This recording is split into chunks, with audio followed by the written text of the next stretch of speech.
This is for all my black girls or POC girls just in general who grew up in predominantly white schools and had to learn their confidence before all the other girls did. So, here's a poem called Learn Confidence. Her confidence wasn't gifted to her. It wasn't like she wasn't told she was pretty or smart growing up, but the people who uttered these words weren't of importance to her. Because the people who she sat in a 4x4 room with for 5 days a week and 8 hours a day, their words mattered just a little bit more. Her longing for their compliments never swayed, though she never received them.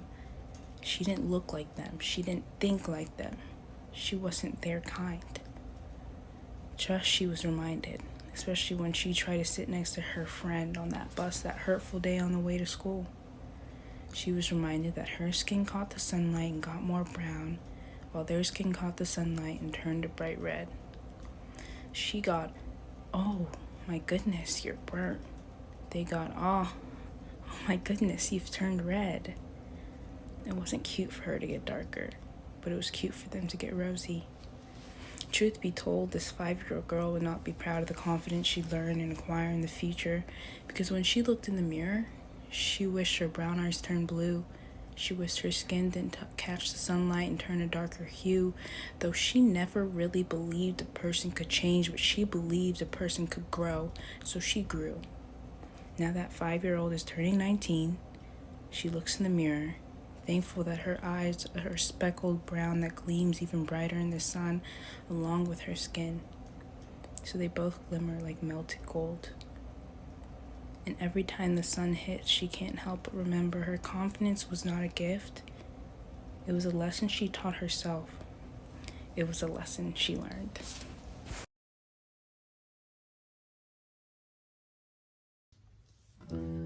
Why do I scare you? Is it the way the sun kisses my skin as if to say thank you? Is it how my hips wrap into my waist like a present? What is it about me? You hide behind the word preference as if its weight would break me. I don't think you get it.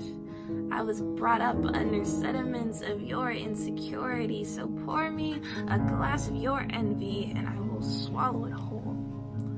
Break me and I will unearth in magic. Don't you know? Gaia blessed me with the rich tone of her Pangea. I am your very foundation. So if I scare you, I should. When it came down to it, I think I would have dropped everything to keep this love alive. If prompted, for better or for worse, I would have thrown my plans off a bridge to love you. And often I tried to sound like I had my head screwed on.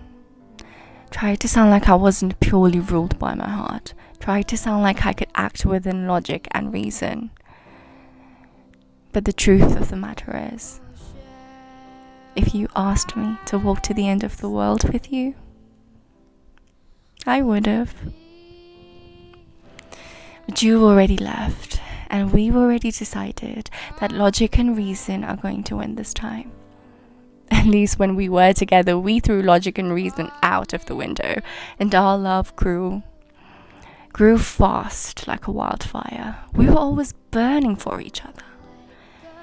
That fire will always live, somewhere far away, even if we aren't near it. If we tried to continue this with circumstance and time stacked against us, the fire would die in totality. Thank God you had your head screwed on.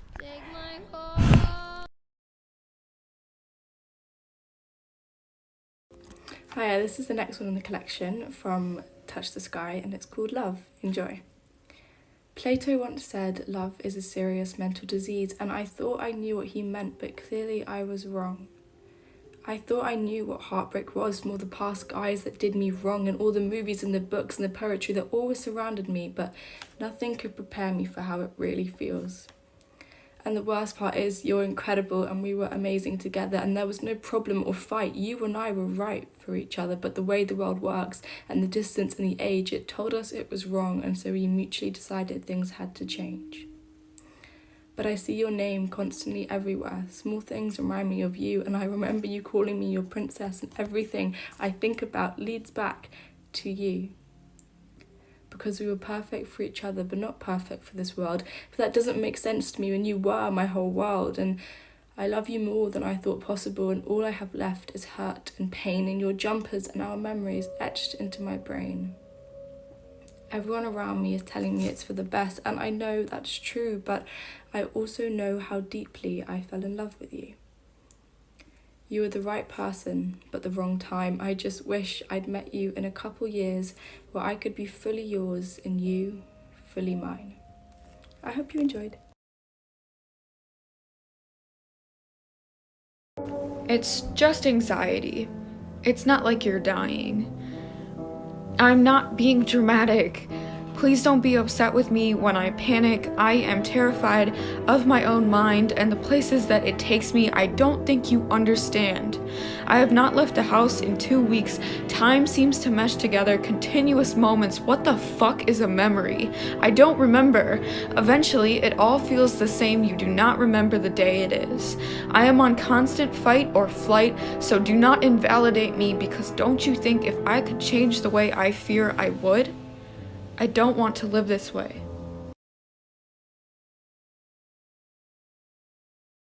I don't like looking in the mirror, but my body tells me I have to, because maybe those 2 eggs and slice of avocado toast were the true tipping point for that extra pound I've been trying to shake for days. I don't remember the taste of fried chicken, but my tongue is no stranger to coffee, water, and Tic Tacs. They say you can't measure happiness, but my mood has become dependent on 3 numbers on a scale, not the quality of my day. I'm so tired.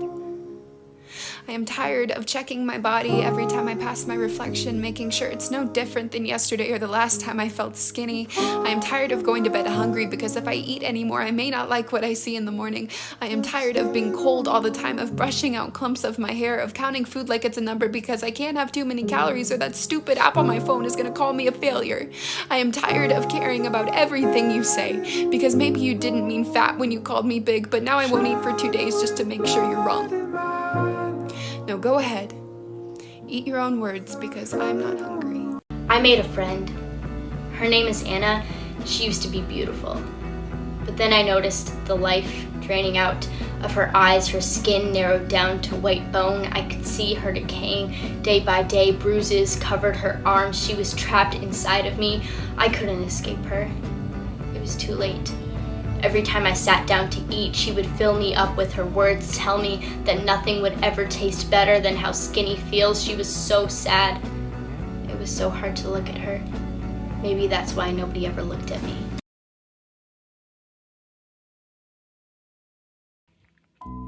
They say you're physically stable, but all I hear is I'm not sick enough. They say you don't need an admission, and all I hear is not bad enough to get help.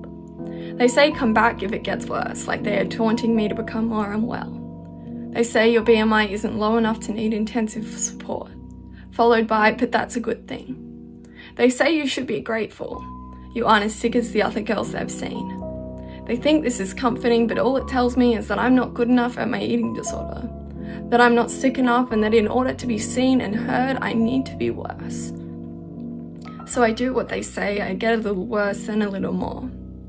When I go back, they ask how I let it get this bad. But how could they not see what's blaringly obvious? You are invisible until you are nearly dying, and even then, every sentence is filled with invalidation. They say they are here to help, but when we become brave enough to ask, all we are met with is, you aren't sick enough for us to support you. We become the highest mortality rate of any mental illness, and the hospitals sit questioning why. Moments after telling yet another one of us that we aren't sick enough yet for them to help.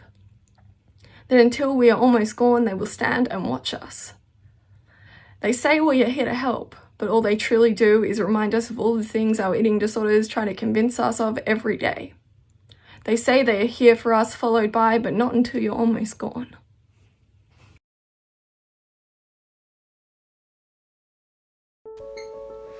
You know, I think I broke my own heart in a way. I mean, sure, you placed every last nail in the coffin. You started the fire. You ripped me apart piece by piece. But I just watched you do it. And I begged for more of you. And you agreed, knowing wholeheartedly I would not be getting any more. And I think I always knew exactly that. Deep down, my heart knew I would never get any more from you. I suppose love is a bit tainted for me now, after ours. Spoiled with the idea that love will always be one person besotted, while the other just sits and watches. I think I will always be the one that loves too hard. And so I broke my own heart, didn't I? Because you never wanted me in all of my vulnerability, or my infatuation, and yet I gave it anyway. I'm so sorry, heart. I really am so sorry.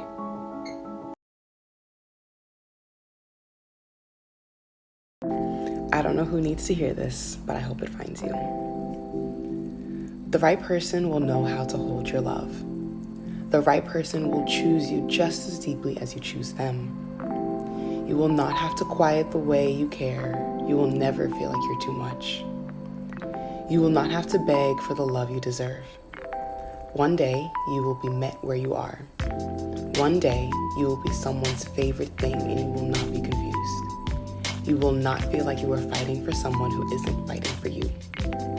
One day, you will understand that it never mattered how tightly you held on to the wrong people, how intensely you tried, because the right people were always going to find you. The right people were always going to stay.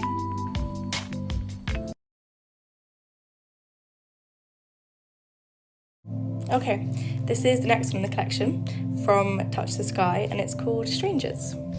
Strangers. God, I wish we had just stayed strangers. Strangers who just perhaps knew of each other, or friends who had fun together, maybe even best friends who did everything together, or just strangers. I was immature and young, and because of you, I fell in love. And I wish we never met, or I hated you instead, but you held my heart in your hands and you crushed it. And if we had just stayed strangers, maybe then I would be whole. Maybe then I would be able to trust and able to love and able to care and able to hurt. But because of you and your fake or real love, I broke. And now we're back to being strangers. Strangers who have memories, strangers who loved, strangers who meant the world to each other, strangers who hurt each other, but nonetheless, forevermore, strangers. I hope you enjoyed. And then I read my poetry to him. And he wasn't you. And it was different, received with more appreciation. And he got it in the way I had always hoped you would. And he can talk to me. And I mean really talk about everything and anything and the world and philosophy and books, and he gets me. He really, really gets me. And with every conversation we have, I learn a little bit more about him. And every new piece of information makes me giddy. And he isn't you. Not even a little bit. He's him.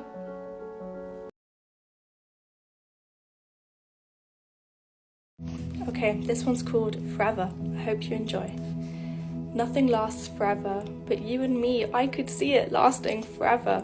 I could see myself walking down the aisle, holding my father's arm, tears glistening in my eyes, watching you watch me, standing up there in a suit. I'm holding a bouquet of flowers, lilies and orchids, a big white wedding for my arms covered in mehndi. Holding your hands and smiling, saying I do, knowing that you and me are forever till death do us part. But for us, our death wasn't death, but time. We didn't have enough time. So even though we didn't last forever and we didn't get our big white wedding, I'll cling on to the happy memories, hoping one day we meet again. And we can kill time and wait till death do us part. I hope you enjoyed. If I walked up to you and said, boing, boing, boing, yeah, that jump bouncing like a basketball. What you doing? Are you finna get litty? Are you finna get wild? Let me know.